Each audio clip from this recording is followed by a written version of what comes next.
Bonsoir, ici Pierre Brudeau, bienvenue à Rétro Terreur. Aujourd'hui, je vous présente mon film préféré, A Bay of Blood. Bonne écoute. It's alive! It's alive! It's alive! Kill her, Mommy. Kill her. Did you die in this house, Joseph? Father. The blind always live in the rooms they left unloved. We all go a little mad sometimes. Listen to them. Children of the night. What music they make. You don't belong in the world. That's what it is. Oh, you're so cool, Brewster! Silent breed is people! You're next! You're next! You're next! Bonjour tout le monde, ou bonsoir, ou bonne nuit, bienvenue à Rétro Terreur. Aujourd'hui, c'est mon deuxième épisode, et pour ce faire, j'ai invité un passionné du monde de l'horreur, qui est aussi un très grand lecteur, on pourrait dire un lecteur avide, Marc-André Lapalisse.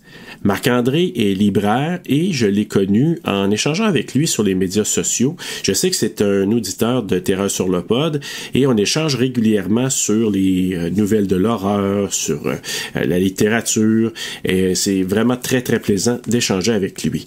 Alors, dans l'épisode d'aujourd'hui, on discute du film A Bay of Blood de Mario Bava sorti en 1971. En français, je pense qu'il l'appelle aussi La Baie sanglante. Donc, ce film est quand même assez important dans le monde de l'horreur parce qu'il a influencé de façon vraiment évidente les réalisateurs des slashers des années 80. Entre autres, là, si je te dis Vendredi 13, surtout le premier et le deuxième, c'est d'une évidence incroyable. Donc, je t'invite à regarder A Bay of Blood, puis à voir les comparables avec Vendredi 13 et les autres films slasher qui ont sorti par la suite. Je veux te mentionner que ce long métrage-là, c'est un peu complexe à décrire, mais je t'invite quand même à écouter cet épisode riche en détails. Amuse-toi et bonne écoute.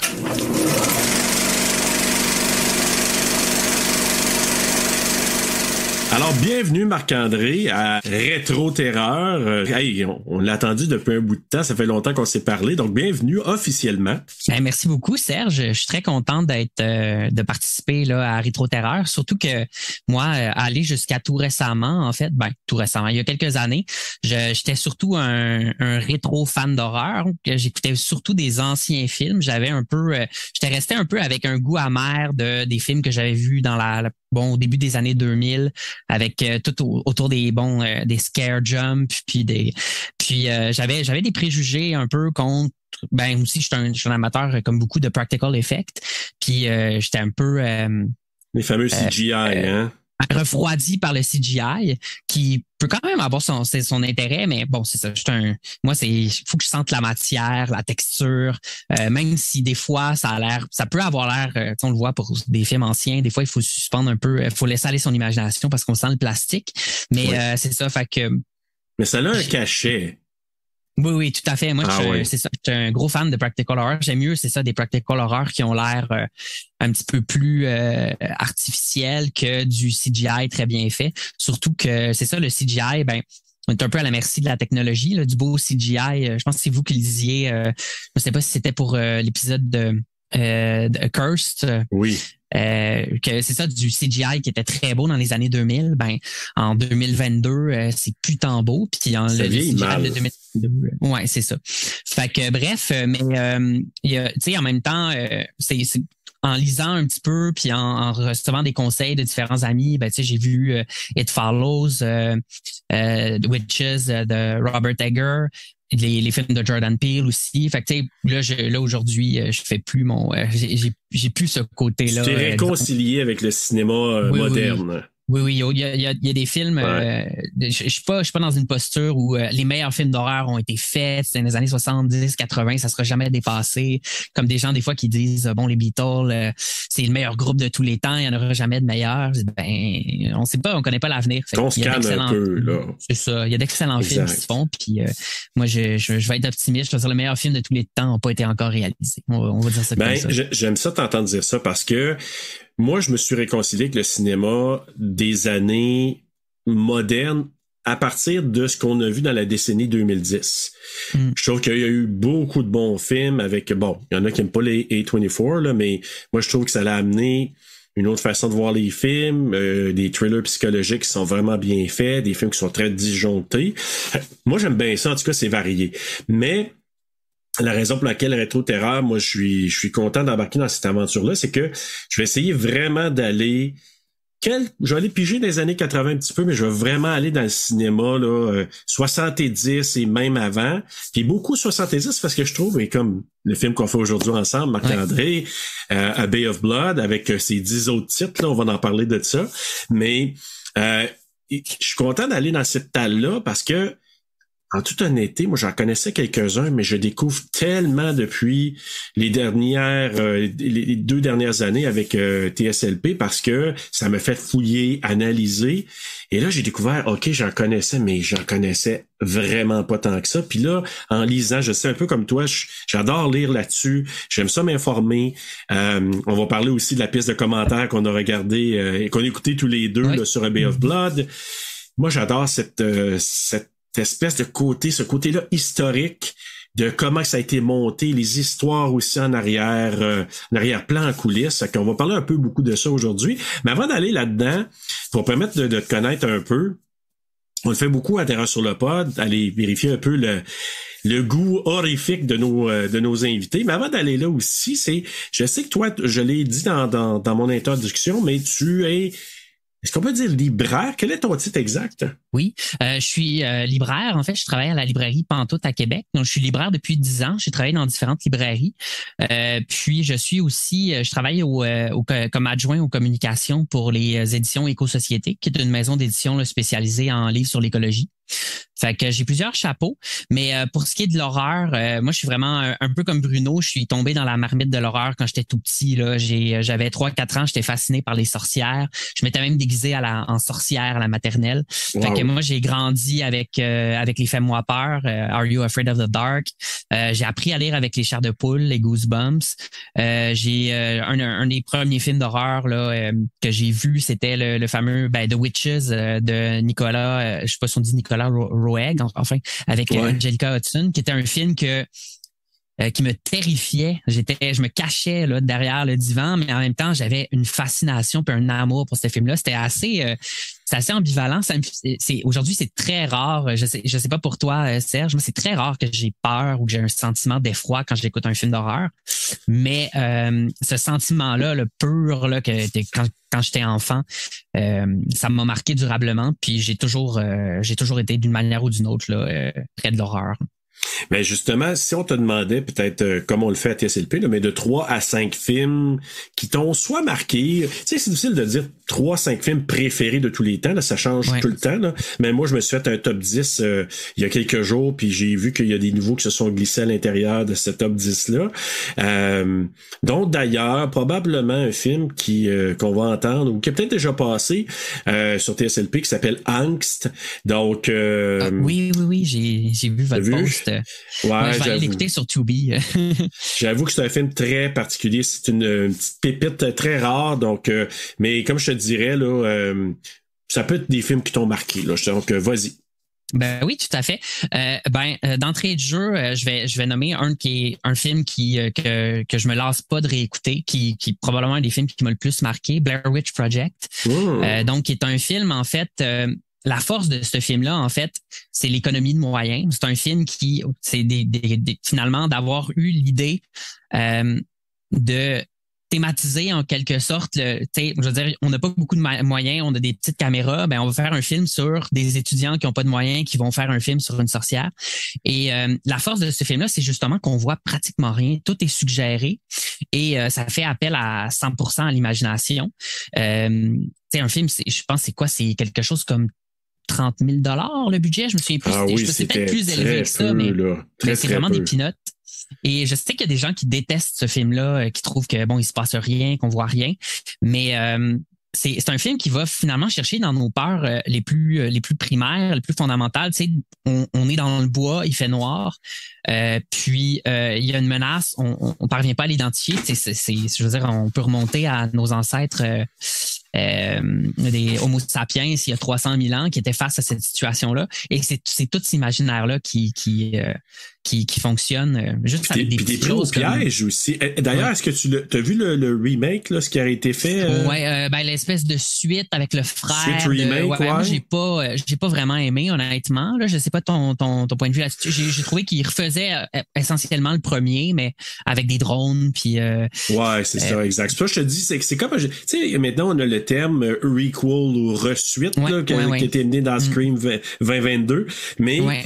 Je trouve que ça, c'en est un autre. Je me dis, ils ont fait un peu la même poutine. C'est une suite, mais ressemblant. Il y a des trucs qui m'ont énervé un peu, je te dirais. Puis, mais comme je te dis, l'original, même moi, j'avais été le voir au cinéma. Je vais être honnête avec toi, j'avais pas trippé à ce moment-là parce qu'il y avait tellement, tu sais, le fameux, là, l'anticipation, là. Ouais. Hey, on a parlé, je m'en vais là, puis moi, j'ai été emballé pour les 10-12 dernières minutes du film où j'ai dit, oh my god, puis c'est tout ça. Et là, je t'ai pris, j'en aurais pris plus. Et j'ai fait peur à une de mes colocs en arrivant à la maison, mais ça, c'est une autre histoire. Mais ce film-là, je te dirais que il a marqué une certaine génération parce que c'est pas officiellement le premier found footage, parce qu'il y en a beaucoup qui disent que c'est Cannibal Holocaust, le premier found footage, là, mais un des très marquants avec un petit budget qui a fait énormément. Donc, mais je suis d'accord avec toi. Ouais, je peux comprendre que ça a marqué beaucoup de gens. Puis ils ont très bien su jouer aussi avec l'aspect, justement, une sorte de trompe-l'œil, comme en peinture, où on cherche à créer une illusion de perspective, puis les gens confondent ça avec la réalité. Mais là, dans ce cas-ci, moi, je me rappelle, enfant, au club vidéo, je lisais la pochette de la VHS, puis honnêtement, je me posais la question, est-ce que c'est une fiction? Est-ce que c'est vraiment des cassettes qu'ils ont retrouvées? Fait que ça, il y a vraiment une force, là. Puis d'ailleurs, c'est Heather Donahue, si je ne m'abuse, le nom de l'actrice, qui joue son propre rôle. Ben, sa mère a reçu des cartes de sympathie de gens qui pensaient vraiment qu'elle avait disparu. Fait que, en tout cas, moi, ce film-là, je me tanne pas. Puis la suite, quand même, celui qu'ils ont fait dans les années 2000, là, si vous faites un jour, je sais que Bruno l'avait quand même aimé aussi. Moi, je trouve que c'est un film sous-estimé. Je trouve qu'il y a quand même, c'est pas un chef-d'œuvre, mais ça pourrait rentrer dans les mal-aimés de l'horreur là sur Horreur Québec. Je trouve qu'il y a quand même un certain potentiel. Il y a un charme, oui. Ouais. Sinon, un autre film, moi je suis un gros amateur de slasher aussi, et depuis quelques années, je te dirais qu'il est rendu pas mal ex-aequo dans mon cœur avec Halloween, c'est Black Christmas. Je trouve que Halloween est plus fort au niveau de la mise en scène. Il y a la direction artistique avec le fameux masque le visage là, du comédien William Shatner. Ouais, William Shatner. Toutes ces trouvailles-là, la musique qui est absolument extraordinaire. Et fait que c'est un chef-d'œuvre, mais je trouve que Black Christmas est plus fort au niveau du scénario. Il y a premièrement le tueur dont on a le point de vue subjectif, qui, je trouve, ce qui est très bien aussi, c'est qu'il n'y a pas de background psychologique. Je trouve que souvent dans les slashers, on essaye d'expliquer le passage à l'acte meurtrier du personnage, puis souvent c'est un peu grotesque, en tout cas pour des psychologues ou des psychiatres qui regarderaient ça, mais voyons, OK, il a vu son père tuer quelqu'un, fait qu'il est devenu fou, puis là il tue 42 personnes, ça n'a pas de sens. Là, dans ce cas-ci, on n'a pas besoin, dans le fond, juste on sent que c'est un psychopathe qui a du plaisir à terroriser ces jeunes femmes-là. Et fait que ça, moi, je trouve c'est extrêmement fort. Et aussi, une chose que j'aime beaucoup de ce film-là, c'est que c'est son propos féministe, en fait. C'est un film de 74 et c'est pas un film... Ils ont essayé de faire ça avec la version de 2019 que j'ai pas vue. C'est un film qui est féministe sans que j'ai pas aimé en passant. Ouais, c'est ça. Je pense que en tout cas, globalement, les gens qui m'en ont parlé, c'était pas en bien. Mais le film avec, je pense au personnage de Barbara qui est joué par Margot Kidder, qui est tourmentée, qui a un rapport, qui est alcoolique, qui a un rapport trouble à la sexualité. Le personnage féminin principal dont le nom m'échappe, mais qui est enceinte. Olivia Hussey, je sais que c'est Olivia Hussey. Là, on va faire peut-être un petit divulgacheur, là, mais ceux qui n'ont pas vu le film, bouchez vos oreilles le temps Avancez de 30 secondes. Là. Avancez de 30 secondes, c'est ça qui est enceinte, qui songe à se faire avorter, son conjoint qui veut l'en empêcher. Donc, ça parle de l'émancipation féminine, du droit des femmes, de la masculinité toxique à travers justement le tueur et à travers cet homme-là qui veut. C'était comme avant son temps, moi, je trouve. Ouais, je trouve que ce propos-là. Ouais, il y a une profondeur. Les personnages féminins aussi, c'est pas des personnages qui sont en toc. On sent qu'ils ont une psychologie. Fait que pour moi, c'est un film que je réécoute à chaque Noël. Puis pour moi, c'est ça. Il est pas mal ex-aequo avec Halloween là, dans mes 2 slashers préférés. Écoute, moi, je donne un petit take avant de te laisser sur ton autre. Moi, Black Christmas, au niveau, tu sais, on va dire creepiness, le côté creepy, très, tu sais, ils disent, là, même, je pense que le tagline, c'est, si ça te rentre pas sous la peau, c'est que ta peau est trop serrée ou est trop, tu sais, en anglais, ils disent quelque chose du genre, là.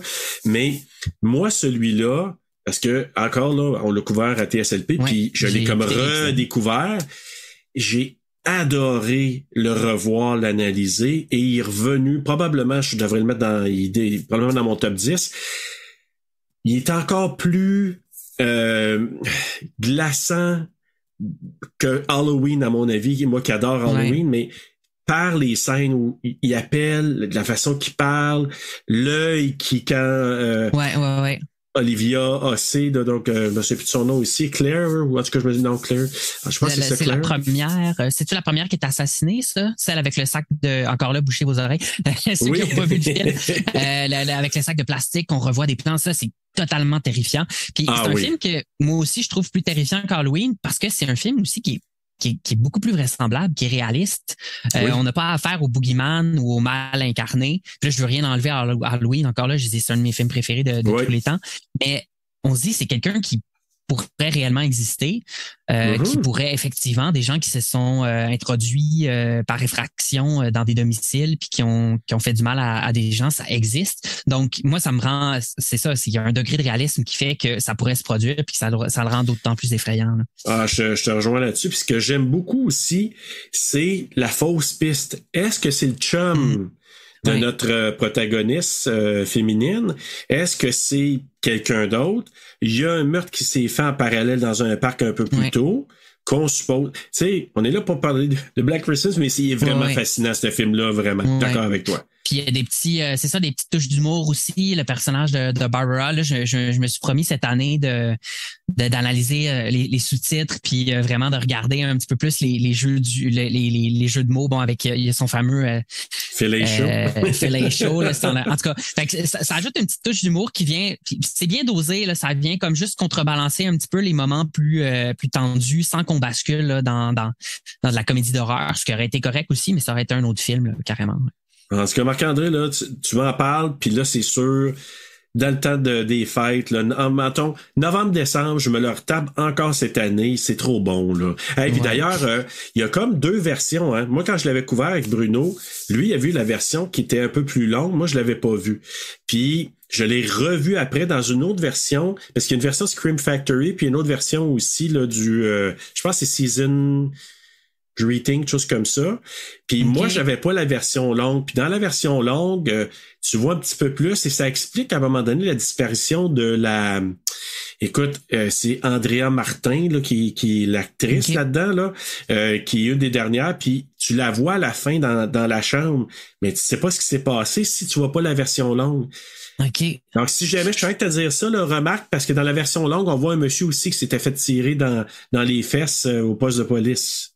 Ah oui. Mais je pense, là, parce que j'ai acheté récemment la Collector Edition de Scream Factory pour avoir tous les special features, parce que les films que j'adore, je veux en savoir le plus possible. Et mais je l'ai aussi sur DVD. Fait que me semble que j'ai la version longue sur DVD. Faudrait que je revérifie, là. OK, vérifie. Moi, la version que j'avais, elle l'avait pas. Puis quand il me racontait ça pendant qu'on écrivait, j'ai dit, voyons, Bruno, qu'est-ce que tu me dis là? J'ai pas ça, moi. Puis juste pour comprendre qu'après, la version que je suis allé rechercher après. Je pense que j'ai eu le Scream Factory après celui-là. Puis c'est là que j'ai vu, je dis, OK, là, j'ai vraiment la version. Donc, juste, cher auditeur, si jamais vous voulez écouter Black Christmas, regardez, parce qu'il y a vraiment une version qui est un petit peu plus longue. Puis moi, je trouve que c'est pas toujours bon de rallonger, mais dans ce cas-là, je trouve que ça explique des choses que... Ça ajoute. Oui, beaucoup. Ensuite, un autre choix Marc-André? Un autre choix, ça serait Society de Brian Usna, donc un film de 1989. Que moi, j'aime beaucoup Brian Usna. Il y a un côté très série B dans ses films. Puis dans celui-là en particulier, là, l'espèce de quarterback de bonne famille qui soupçonne qu'il y a quelque chose d'étrange. On ne sait pas trop est-ce que sa famille appartiendrait à une autre espèce ou sans trop encore là divulgacher. C'est un film qui pour moi que j'adore surtout pour la scène finale, qui est vraiment là, un trésor au niveau des practical effects. Puis c'est incroyable, les créatures les à la plus toute fin. étranges. Ah oui, définitivement. Moi, je l'ai découvert, en fait, j'ai un livre à la maison, je sais pas si tu le connais, c'est Taschen, en fait, qui fait des livres souvent sur l'art, mais ils ont fait un livre aussi sur le cinéma d'horreur. Et il y a 2 pages pleines de captures de photos du film, de scènes du film, de la scène finale, justement, qui sont illustrés. Puis ça, quand j'ai vu ça, j'ai dit faut que je vois ce film-là. Puis c'est ça, il y a un humour, il y a un discours aussi encore là sur l'Amérique, c'est un pays qui s'est construit fondamentalement avec une classe sociale qui a prospéré en exploitant une autre. Bon, essentiellement les esclaves afro-descendants. Là, dans ce cas-ci, c'est ça, il y a vraiment cette métaphore-là de la classe sociale bourgeoise qui prospère en littéralement s'alimentant dans ce cas-ci des moins nantis. Fait que ce côté-là social me plaît beaucoup. Puis c'est ça, l'esthétique un peu série B. Moi, j'ai quand même bien aimé aussi les Dantistes là, de Brian Usna qui sont c'est assez c'est ça, comédie noire un peu, c'est assez cheesy, mais moi ça me plaît. Mais Society, je trouve que c'est quand même un grand film là. C'est à découvrir. Moi, je l'ai découvert encore là, je pense que c'est en 2020. Je l'avais pas vu au complet avant. J'avais vu quelques séquences, puis je lui ai dit, il faut vraiment que je l'écoute. J'ai acheté la pochette là, du Blu-ray. C'est comme, tout, on dirait, c'est les faces de spaghetti ou de pizza, là, quasiment. Puis j'étais fasciné. Ça, puis The Stuff. Est-ce que tu as vu The Stuff? Ouais, j'ai vu The Stuff aussi. C'est un autre que j'ai comme un petit bonbon pour moi là. Il y a certains films que j'ai découverts que j'avais pas vu avant.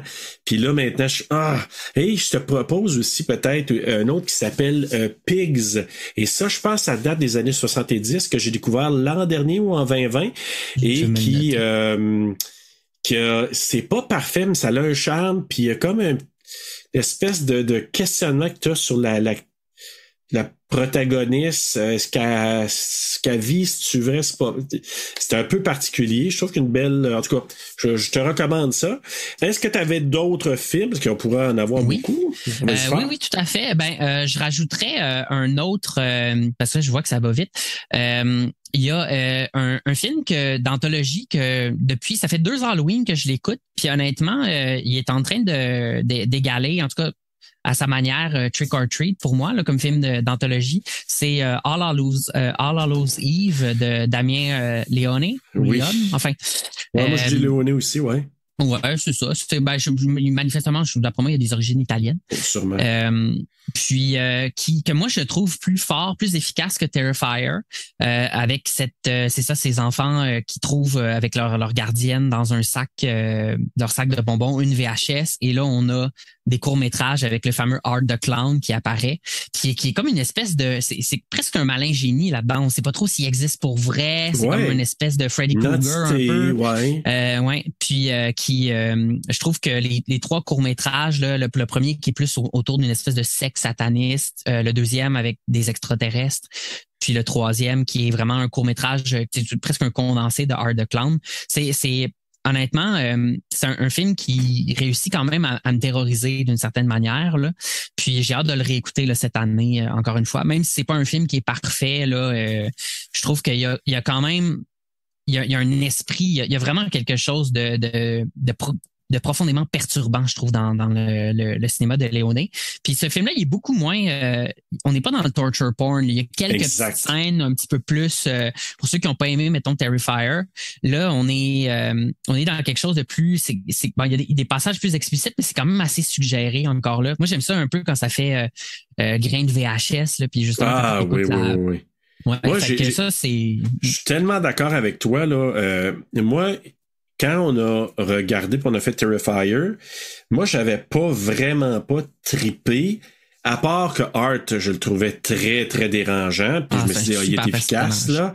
Mais, j'ai dit, je vais aller écouter All Hallows Eve, puis pour aller voir un peu. J'avais le DVD double, parce qu'il y en a 2 là-dessus.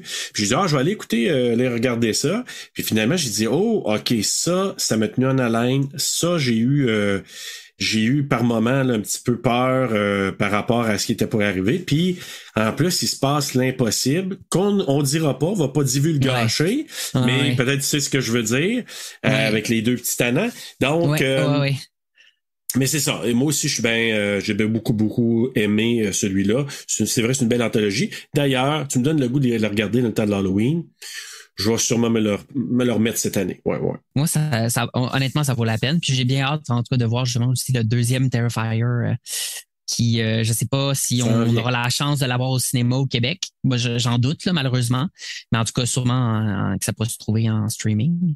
Et si je peux peut-être t'en plugger un petit dernier rapidement, qui est une autre pépite, un film que j'ai vu, moi, justement, il y a peut-être une quinzaine d'années quand j'étais ado, qui est Session Number 9. Oui, c'est ça, là. C'est Brad Anderson, si je ne m'abuse, le réalisateur. Un film début des années 2000. Et je suis pas tant un amateur, honnêtement, de films de possession ou de... tu sais, j'ai beaucoup de respect pour des exorcistes. Je trouve que c'est un très bon film, mais c'est pas les films qui me plaisent le plus. Puis ce film-ci, c'est en fait des ouvriers qui vont rénover un vieil asile désaffecté, qui existe réellement, qui est le Danvers State Asylum, en fait. C'était vraiment un hôpital construit au 19e siècle. Et c'est filmé, en fait, dans cet hôpital-là désaffecté. Et c'est honnêtement, puis là, les personnages, sans trop en dire, basculent dans la folie. C'est un film, encore là, que je trouve vraiment terrifiant. C'est cliché de le dire, puis on va peut-être le dire avec l'abbé dans Bay of Blood, mais c'est un personnage, littéralement, cet asile-là. Juste pour les plans de l'asile qui a été, je pense, détruit aujourd'hui, ça vaut la peine d'écouter ce film-là. Merci Marc-André, c'est vraiment un choix, en tout cas des choix variés, fait que je trouve ça vraiment intéressant parce que là, tu sais, on va dans différentes zones de films puis dans différentes époques, fait que merci. Puis s'il y en a que vous les avez pas vus, des films que Marc-André a mentionnés, allez yeuter ça parce que c'est vrai que c'est, je trouve que ça vaut la peine. Ce que tu as nommé là, pour moi, c'est pratiquement comme des petits incontournables. Tu sais, c'est pas des choix évidents. Mais tu dis, tu vas avoir un bon moment en regardant ces films-là. Je suis bien d'accord avec toi. Écoute, on va parler principalement de Bay of Blood, film de 1971. Rapidement, c'est un film de Mario Bava, on l'a nommé un petit peu précédemment. Il y a le scénario, c'est un peu mêlant parce qu'il y a eu une première écriture de scénario, ça a été réécrit un peu par la suite. Il y avait une finale qui était différente. Ça, j'imagine toi aussi, tu l'as vu. T'en as entendu parler un petit peu, peut-être? Oui, j'en ai entendu parler. J'ai pas vu... je pense que ça n'a pas été tourné. Pas vu, mais plus, t'as entendu parler de ce que c'était. Parce qu'il y avait le scénario de Dardano Sacchetti, qui était pas mal body avec notre ami Argento, mais la chiare a pogné, puis ils ont fait Cat of Nine Tails, le chat à 9 queues. Puis finalement, c'est notre ami, et là, je sais pas son nom à côté de moi, mais c'est-tu Dino de Laurentiis? Je pense que c'est quelque chose comme ça. Je pense que c'est de Laurentiis que lui a approché Sacchetti pour dire « Hey, ça te tente-tu de venir écrire quelque chose pour Mario Bava? » Puis il a dit oui. Et il a écrit ça, sauf que la finale était différente. Ça a été réécrit par la suite avec, je pense que c'est Mario Bava, Giuseppe Zacariello, Filippo Toni. Donc, eux autres qui ont comme travaillé vraiment ce qu'on a vu finalement là, à l'écran. Mais Sacchetti, il a fait beaucoup, là, à part Cat of Nine Tails, il a fait Demons 1 et 2, Amityville 2. Puis un film que j'ai regardé récemment, New York Ripper, qui est assez trash, mais que j'ai pas haï. Petit film trash que j'ai regardé sans vraiment, tu sais, j'ai commencé, on dirait, je suis allé à la fin, j'ai dit, ok, c'est intéressant. Donc, et c'est lui qui a aussi écrit les scénarios de ça. Donc, sorti le 8 septembre 1971 en Italie, un film de 84 minutes, là, je pense que c'est la version que moi j'ai vue, avec entre autres Claudine Auger. Claudine Auger, est-ce que tu la connaissais? Non, je la connaissais pas. J'ai découvert son nom, en fait, en écoutant justement le commentaire là, de Tim Lucas là, dans la version. Parce que Serge et moi, peut-être, c'est ça le dire pour les auditeurs, je pense qu'on a écouté la même version, là, qui est le Blu-ray chez Kino, avec la version anglaise. Exact. Parce que c'est un film qui a été tourné, qui a été réalisé une première fois en italien, puis une deuxième fois en anglais. Oui, ben en fait, avec les mêmes acteurs. Oui, puis c'est ce qu'on a appris, c'est que quand ils ont tourné la scène en italien, puis après ça, tout de suite en anglais. Fait que moi, j'ai écouté les deux versions. Il y a des petites différences, certaines scènes, à un moment donné, qui sont un peu plus, je pense, soit un peu plus expliquées ou qu'on voit des choses qu'on voit pas peut-être dans c'est pas la même, c'est presque la même chose. Il y a des petits plans différents que la version en anglais. Mais essentiellement, c'est parce que ça fait drôle, hein, parce qu'à l'époque, je pense qu'ils font plus ça maintenant, mais tu sais, ils se parlaient, mettons, plutôt on jase, là, on fait le film ensemble, puis là, tu sais, moi je vais parler en italien, toi tu vas parler en anglais, fait que ça doit être un peu bizarre, hein. Ben, comme dans Suspiria, là, j'ai écouté votre épisode, puis moi j'aime quand même beaucoup Suspiria, mais je comprends toutes les critiques qu'on peut faire à ce film-là. Mais c'est ça, il y a un passage, je pense qu'il y en a un qui parle en allemand alors que l'autre parle, c'est créer des petites invraisemblances là. Mais j'ai trouvé quand même que les acteurs, j'ai pas vu la version en italien malheureusement, mais j'ai trouvé qu'ils se débrouillaient vraiment très bien parce qu'on sent pas, il y en a qu'on sent un petit peu l'accent, mais pour vrai ça passait là, comme dans du beurre là. On n'avait pas l'impression que c'était on sentait pas trop que c'était pas leur langue maternelle en fait là. Je suis vraiment d'accord, je trouve que le rendu est vraiment intéressant, puis il y a d'autres acteurs aussi là, tu sais, en tout cas, moi, je connaissais pas vraiment, mais qui ont été vraiment supposément très, très importants dans le cinéma italien. Là, Luigi Pistilli, Claudio Volonté, Laura Betti, que moi, j'ai beaucoup aimé. Si je me trompe pas, c'est elle qui fait l'espèce de... Je sais pas si on pourrait dire liseuse de Bonaventure. Ouais, en effet, là, elle tire aux cartes là, dans le. Elle fait du tarot, t'as raison. Leopoldo Trieste, Isa Miranda, donc... Il y en a beaucoup d'autres, là, mais je vais rester avec ces noms-là. Claudine Auger, moi, je m'en suis souvenu quand il en a parlé. C'est elle qui faisait un personnage dans un film de James Bond. Il a été une Bond girl, justement. OK. Donc, elle faisait Domino, et je pense que c'est dans Thunderball là, de James Bond. Et quand il a nommé ça, j'ai dit « Ah, mon Dieu, c'est vrai! » Donc, Claudine Auger, là, qui est quand même une belle dame, qui a joué dans beaucoup, beaucoup de films. Puis avant d'aller un peu plus loin, là, pour vraiment, on va circuler rapidement dans le film tantôt, parce que, à mon avis, avant de donner mon impression, je vais avoir la tienne. Comment tu as trouvé le film dans son ensemble? Moi, c'est un film que j'aime bien, honnêtement. Je lisais un petit peu les critiques, puis il y en a qui trouvaient que justement c'était un petit peu un chaos parce que tout le monde se met à... Bon, on va divulgacher encore, mais de toute façon, j'imagine que tu vas faire un petit avertissement Absolument. comme pour TSLP pour dire aux gens que d'aller voir le film avant. Mais c'est ça, tout le monde finit un peu par tuer tout le monde. Puis, mais encore, on va pouvoir en parler plus tard parce que finalement, il y a comme ça s'inscrit dans une certaine vision de la société que le réalisateur puis le scénariste développe. Mais moi, c'est un film que j'aime bien, honnêtement. Là, je l'ai vu 2 fois jusqu'ici. C'est pas mal le film de Bava que j'ai le plus aimé. Dans ceux que j'ai vus, j'en ai vu comme 4-5. J'ai vu justement ces 6 femmes pour l'assassin. Là, j'ai dit les titres en français parce qu'en italien, je vais les massacrer. Qui est vraiment plus un giallo classique fait avant. J'avais vu aussi Baron of Blood qui est correct, mais qui est vraiment pas un chef-d'œuvre. C'est Five Girl on a August Moon aussi que j'avais vu. Non, moi c'est un film que j'aime bien, puis que j'ai écouté avec plaisir.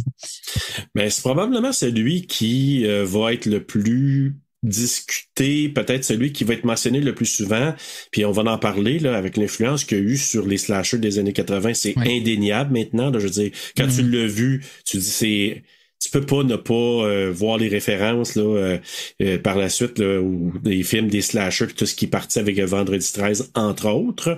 Mais écoute, moi honnêtement, j'ai un petit faible aussi pour ce film-là. C'est vrai mais c'est pas facile, l'histoire est pas évidente. Non. Tu sais, il a fallu là, que je l'écoute une 2e fois.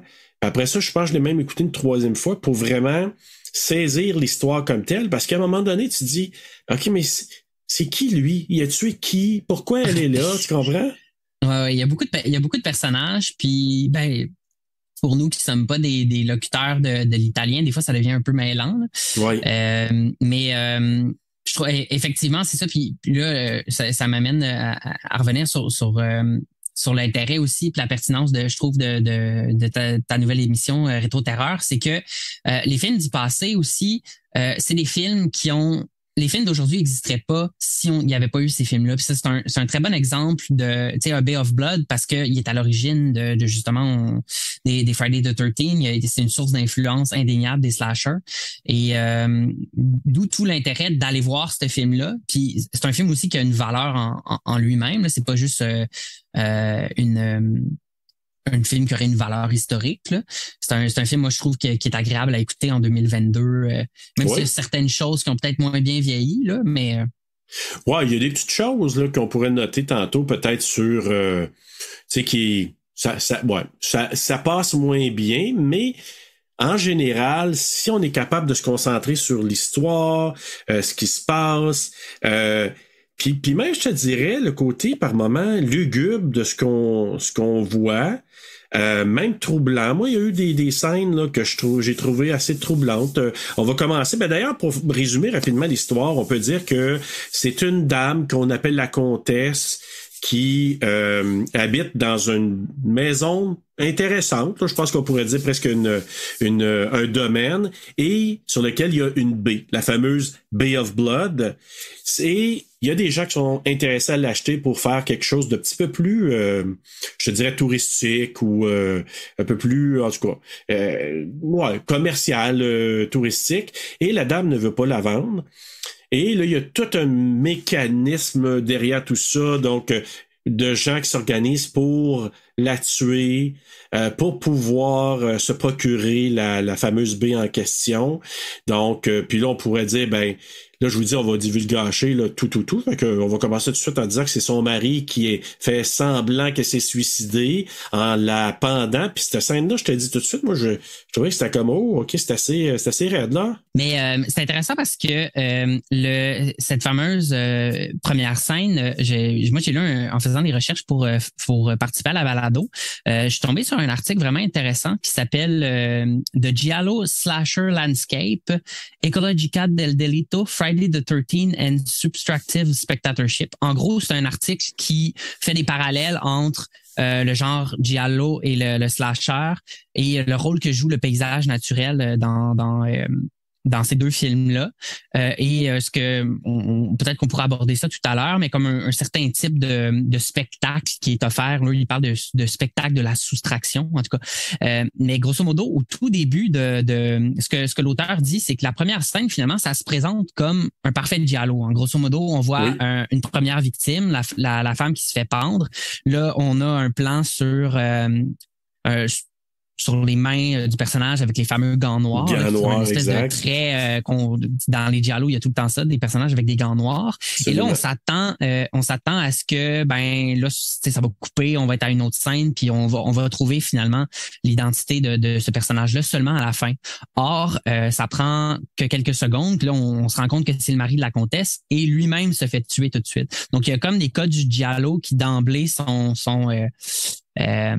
déjà déjoués dans cette première scène. Ils sont établis, puis tout de suite, paf, on s'en va ailleurs, là, parce que tu dis, OK, lui, il va manigancer quelque chose, puis il est éliminé. Fait que là, tout de suite, tu dis, OK, bon. Puis là, c'est pas clair au départ, on le sait plus tard, mais comme je te dis, la deuxième fois, j'ai réalisé que c'était le fils de la comtesse qui a tué le monsieur. Ouais. Moi, c'est ça que j'avais compris. Ouais. Donc ça, il a tué ce monsieur-là, puis il est arrangé avec l'agent immobilier qui lui manigance avec sa petite blondinette pour tuer, en tout cas pour acquérir la baie, mais que la dame ne veut pas vendre. Fait que là, lui s'arrange avec le mari de la dame, mais le fils de la dame, qui n'est pas la fils du monsieur, de son mari, donc, et qui est un fils illégitime, faut le mentionner. Puis à l'époque, c'était un peu honteux là, d'avoir des enfants illégitimes. Et qu'on sait que lui qui s'appelle, je pense, c'est parce qu'il y a un nom, c'est Simonet, mais Simon... Simon ou Simonet, parce que c'est ça, ils ont mis des noms pour la version anglaise, les prénoms sont pas nécessairement les mêmes que dans la version italienne. Là. Exact. Mais oui, c'est ça qui est comme un pêcheur, lui, il a une petite cabane près de la baie, on voit que c'est ça, il est un peu, c'est ça, fils illégitime. mis à légitime. part. Il habite, on voit sa cabane plus tard dans le film, puis on s'entend que il a pas bénéficié de la richesse de sa mère là. C'est deux environnements très différents là. Mais puis là, c'est ça, lui, il se trouve à être de connivence avec ce monsieur-là. Mais là, ce qui arrive, qui est un peu bizarre, là, t'as les deux, puis bon, t'as les quatre, genre, est-ce qu'on pourrait dire quasiment des ados, des jeunes adultes, qui arrivent là, puis qui se font passer les quatre et on sait par la suite que c'est encore Simon qui les a tués pour se débarrasser. Probablement que ça, c'était juste gênant, il venait dérangé sur le terrain, puis lui il a juste dit je me débarrasse là. Et c'est là qu'on pourrait tout de suite faire la première allusion à Vendredi 13. Puis là tout de suite, moi le premier meurtre là de celui qui reçoit l'espèce de, c'est comme une faux là. Mais en fait, il y a la fille qui se fait tuer, puis encore là on l'a vu dans Vendredi 13, la fille elle s'en va se baigner dans l'eau très froide, tout nu. Oui. Donc on voit complètement.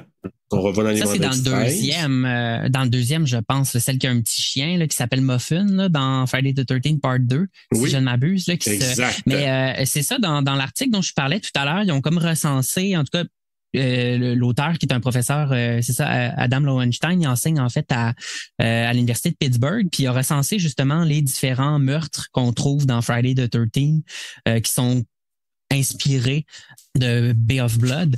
Oui. Et c'est ça, il y a la fameuse course-poursuite avec la gorge tranchée, que justement, je pense que c'est la campeuse Annie, là, celle qui est supposée s'occuper de la cantine dans le premier Friday the 13th. La première qui se fait tuer, d'ailleurs, si on compte pas le petit couple là, du début, là, c'est ça. Ouais, c'est ça qui est comme un genre de flashback, là, de toute façon, là. Mais après ça, il y a le plus célèbre, mais ça, on pourra développer aussi là-dessus, qui est le fameux empalement, là, les deux amants au lit, qui est là et c'est littéralement repris dans Friday the 13th Part 2 avec une petite différence. Je sais pas si tu as remarqué que la fille sur le dessus. Ouais, c'est ça. Tandis que dans Friday the 13th Part 2, la fille est en dessous. Exact. Puis sinon, il y a aussi le personnage de... Mais il y en a un qui reçoit la machette dans le front. Celui qui reçoit la machette, c'est Roberto. Bob. Puis dans Friday the 13th, c'est Macy qui reçoit aussi une sorte de machette là, avec vraiment qui lui tranche le visage en deux. Ouais, puis on fait des références aussi, toujours dans le deuxième, sais-tu, le nom m'échappe, mais c'est lui en chaise roulante. Oui, c'est vrai, parce que la machette, là. Ouais, on l'a, c'est ça. Puis il y a aussi peut-être que c'est tiré un peu par les cheveux, mais il y a évidemment la comtesse est en chaise roulante au début, mais là peut-être que c'est plus une coïncidence qu'autre chose là. Bon, c'est un mix des deux, disons là. Ouais, c'est un mix des deux, c'est ça. Il y a aussi une chose, un autre élément là, puisqu'on est dans les parallèles entre Friday the 13th et A Bay of Blood, il y a aussi quand t'as justement le fameux Bobby à un moment donné qui se met un masque, une espèce de masque tribal qu'il trouve chez Ventura, parce qu'en fait c'est ça, le groupe de jeunes ils vont d'abord comme dans une espèce de lieu touristique, je ne sais pas trop, de villa désaffectée, puis ça dans la version italienne apparemment ça dit que ça aurait été un projet que Ventura aurait mené. Ouais, une discothèque. C'est une discothèque qui était pour être reprise probablement, puis être encore là, un lieu commercial, touristique, à attirer bien des gens qui vont aller sur la baie puis se baigner, alors que j'ai l'impression qu'initialement, en tout cas, la madame, elle voulait pas ça, c'était très clair. Puis je pense que Simon, pas sûr que ça y tentait bien d'avoir du monde sur le terrain, mais il était attiré par l'appât du gain avec l'agent immobilier, là. Donc, c'est-tu Frank, c'est ça? Franco Ventura? Là, Frank Ventura. Ouais. Moi, je me demandais si, dans quelle mesure, en tout cas, il est parce qu'il venge quand même sa mère, fait que en tuant son père. Fait que je sais pas dans quelle mesure. Ça, je me pose la question si il était complice pour tuer sa mère en tant que telle, ou si... Moi, je pense pas. Moi, je pense que c'était plus... il était là, puis il a vu probablement son beau-père tuer sa mère, puis là, lui, il a zigouillé le monsieur, puis en même temps, là, c'est sûr qu'elle, étant décédée, l'héritage, pas l'héritage, mais l'abbé revenait au monsieur. Le monsieur, lui, il était pour faire une affaire avec l'agent immobilier. Et finalement, il s'est fait passer par le fils. Et j'ai comme l'impression que là, c'est probablement là qu'il s'est arrangé avec Simon pour que Simon puisse trouver les papiers ou de signer les papiers, céder l'abbé, puis lui, il était pour avoir de l'argent puis sacrer son camp de là. Ouais, c'est... C'est ça que j'ai compris après, je te dirais, à la deuxième écoute, parce qu'à c'était tellement compliqué. Mais là, ce que lui escomptait pas, c'est que il y a la fille du monsieur qui arrive dans le décor, qui, elle, savait pas que sa belle-mère, parce que c'était pas sa maman, puis que il s'est dit, oh, j'ai un frère, j'ai un demi-frère, fait que c'est la surprise, je ne suis pas l'héritière principale. Fait que là, c'est là toute l'espèce de schème, tu sais, tu sais, toutes les elle puis son mari qui se décide de se débarrasser, puis finalement notre couple là, notre entomologiste, je pense, là, celui qui a avec les bébites, ouais. Avec notre tireuse aux cartes là, qui fait le tarot, ben eux autres sont là parce que c'est un peu des témoins, on pourrait-tu dire ça? Oui, c'est ça. Ben, ils habitent sur la baie aussi. Ouais. C'est ça, ils sont comme un peu des victimes collatérales dans la mesure où ils n'ont pas d'intérêt pour la baie. Là. Mais c'est ça, juste pour revenir à ce que je disais avec le personnage, je pense, de Bobby qui a un masque avec une espèce de masque tribal avec une lance là, qui fait peur un peu aux jeunes. En fait, moi, j'ai vraiment l'impression qu'ils ont fait une allusion dans la 3e partie de Friday the 13th quand il y a l'espèce de comment il s'appelle? Shelley, je pense. En tout cas, Shelley qui, tu sais, à un moment donné, il y a son masque de hockey avec son harpon, mais j'ai l'impression qu'encore là, il y a un clin d'œil un petit peu. Le fameux masque de hockey qu'il porte, qui va d'ailleurs devenir le masque de Jason dans le film et dans les suivants, là, le fameux masque iconique que tout le monde connaît. Absolument, t'as raison, puis c'est un bon point. Moi, j'ai comme l'impression que moins de 10 ans plus tard, ils l'ont repris, ou 10 ans plus tard, si on regarde le deuxième, il y a beaucoup d'influence de A Bay of Blood, surtout sur le deuxième.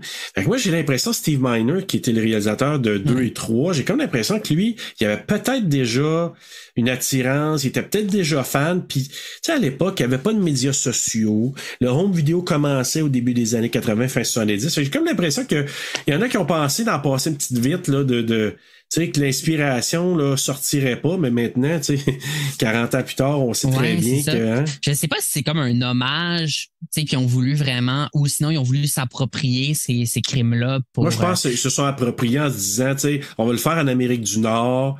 En tout cas, c'est ma vision, là. Mais je pense qu'on va le faire en Amérique du Nord, on va le populariser, puis ce qui est en Italie, bof... copie conforme, puis ça dérange pas. Je pense pas qu'il y a beaucoup de scrupules, mais de toute façon, Sean Cunningham, il l'a dit pour Vendredi 13. Tu sais, on a regardé Halloween, Victor Miller a dit la même chose. J'ai regardé les codes d'Halloween, on l'a reproduit dans un autre environnement pour Vendredi 13. Fait que, tu sais, c'était tout à l'époque, là. Au moins, il gêne pas puis il dit oui, c'est ça qu'on a fait, puis tant mieux. Là. Je veux dire, qu'ils le disent parce que l'évidence est là. Apparemment, moi, ce que je lisais, c'est que c'est un film en fait qui a été plus populaire aux États-Unis qu'en Italie, puis entre autres grâce au ciné-parc, au drive-in. Oui. Et ça explique, là on n'a pas présenté tous les titres que ce film-là a, mais je pense que ça vaut sûrement la peine de... Oui. Son titre original en italien, c'est Ecologica del Delitto. Ouais, donc, qu'on peut traduire par... Écologia ou Écologia, ouais. Ouais, peut-être, j'ai peut-être mal noté s'il y a des auditrices ou des auditeurs italiens qui peuvent nous corriger. Ça va nous faire plaisir. On est parfaitement de bonne foi. Absolument. Mais c'est ça qu'on pourrait traduire par comme l'écologie du meurtre ou l'écologie du crime, un titre qui est presque... c'est presque un traité scientifique, là, dit comme ça. Puis il y avait aussi Reazione a Catena, tu l'avais-tu? Oui, c'est ça, comme réaction en chaîne. Oui. Puis aux États-Unis, ils l'ont sorti, il y a là, je l'avais noté, mais c'est c'est Hallmark Releasing Corporation, quand ils l'ont sorti en 72. Lui, c'était le distributeur, en fait, de The Last House on the Left, donc le film de Wes Craven. Puis il l'a rebaptisé, il l'a ressorti sous le titre de Carnage. Oui, puis justement, à l'époque, un peu comme encore aujourd'hui, les cinéparcs, ils présentaient là 2 films. Ils appelaient ça des double bills, entre autres. Là, puis même, il y a une époque, c'était plus tard, là, c'était pas nécessairement des drive-ins, c'était ils appelaient ça des midnight shows, là, midnight movies. Puis il y a eu beaucoup de films qui ont passé là, puis qui ont été rebaptisés par la suite quand ils sont sortis dans un autre marché. Mais tu vois, c'est ce qui est arrivé. Il y a même Carnage, puis même, il y a eu le titre Twitch of a Death Nerve. Ouais, ça, je t'avais noté aussi. Puis Bloodbath. Ouais, puis assez étrange aussi, j'ai noté Last House Part 2. Oui, ils ont voulu faire du pouce là-dessus. Ouais, comme si c'était une genre de suite à Last House on the Left. Là, j'imagine que ça s'explique par ça, par le fait qu'il était présenté parce qu'il disait, c'est ça, que c'était souvent un film qui était présenté en deuxième partie après le film de Craven. Fait que... Donc, bref, c'est un peu difficile de s'y retrouver dans tous ces titres-là, mais là, aujourd'hui, je pense qu'il est surtout connu par A Bay of Blood, là, en tout cas pour les anglophones. Là. Ouais, puis de toute façon, j'ai vu la version en italien, puis ils ont gardé encore là, Ecologia del Delitto, donc quand tu vois le titre, c'est ce titre-là en italien, puis nous, en Amérique du Nord, on a sûrement gardé maintenant le titre A Bay of Blood. Moi, c'est comme ça, je l'ai toujours connu. Oui, c'est important, là. C'est bon que tu aies amené ces titres-là. On pourrait dire, c'est ça. Donc, ils se font tous passer pratiquement. La fille aussi qui complote avec son mari. Comme tu dis, le couple qui a pas d'affaires là-dedans, ils se font passer. Puis, c'est quand même pas évident. Puis, il y a tout, tu sais, c'est pour ça qu'il parlait de l'écologie. Là. Il y a tout une espèce de thème environnemental, on doit respecter la baie. Tu sais, justement, Simon, au départ, quand on voit notre entomologiste qui essaye de tuer une mouche, puis il dit « Hey, fais attention, puis respecte la vie, blablabla, puis tout ça », ça me fait un peu rire, parce que lui, après ça, il en passe plusieurs, là, des personnes. Ouais, il les tue. Mais justement, ce personnage-là, de Paolo, j'ai noté une réplique... c'est quelque chose comme il parle parce qu'il y a un petit insecte qui a surnommé Fernando. Oui, je pense que c'est Fernandino. Et là, il va lui dire, le monde dans lequel tu vis est beaucoup plus sain que le nôtre. Fait qu'il y a comme une espèce de lecture, comme si de comparaison entre le monde de la baie, qui serait lui un monde naturel, relativement pacifique, vierge, et le monde des hommes. C'est ça, ou le monde des hommes, comme s'il y a une belle expression. Je sais pas si tu connais l'écrivain Vercors, qui parle en parlant de l'homme, il parle des animaux dénaturés. Fait que c'est un peu ça qu'on voit là, comme finalement un homme des hommes qui finalement s'entretuent pour l'appât du gain, qui viennent en quelque sorte corrompre cette fameuse nature-là. Puis je sais pas si tu as lu un petit peu autour du lieu sur lequel ça a été tourné, cette fameuse baie-là. Pas beaucoup, je te dirais. T'as-tu de l'information? Moi, je sais que juste que c'était pas vraiment une forêt, puis que Bava, il mettait des genres de feuilles ou pour donner l'impression. Quelque chose de boisé, là, pour donner l'impression qu'il accourait dans le bois, mais ouais. Mais ça a été tourné ça a été tourné en fait dans une région qui est dans la ville de Sabodia, qui est une ville côtière là, de la mer Tyrrhénienne. Donc, c'est comme c'est à 50 km au sud de Rome à peu près. OK. Puis, en fait, ce qui est particulier, puis là, je réfère encore à l'article dont je parlais tout à l'heure là, de Giallo Slasher Landscape, là, c'est que c'était des marais avant, en fait. Et les fascistes, donc Mussolini, dans les années 30, comme tout développer une espèce de projet dans une perspective vraiment de fasciste, de créer une espèce de land idéale. Il a tout purgé ces marais-là, puis parce qu'il y avait beaucoup d'insectes, beaucoup d'agents pathogènes.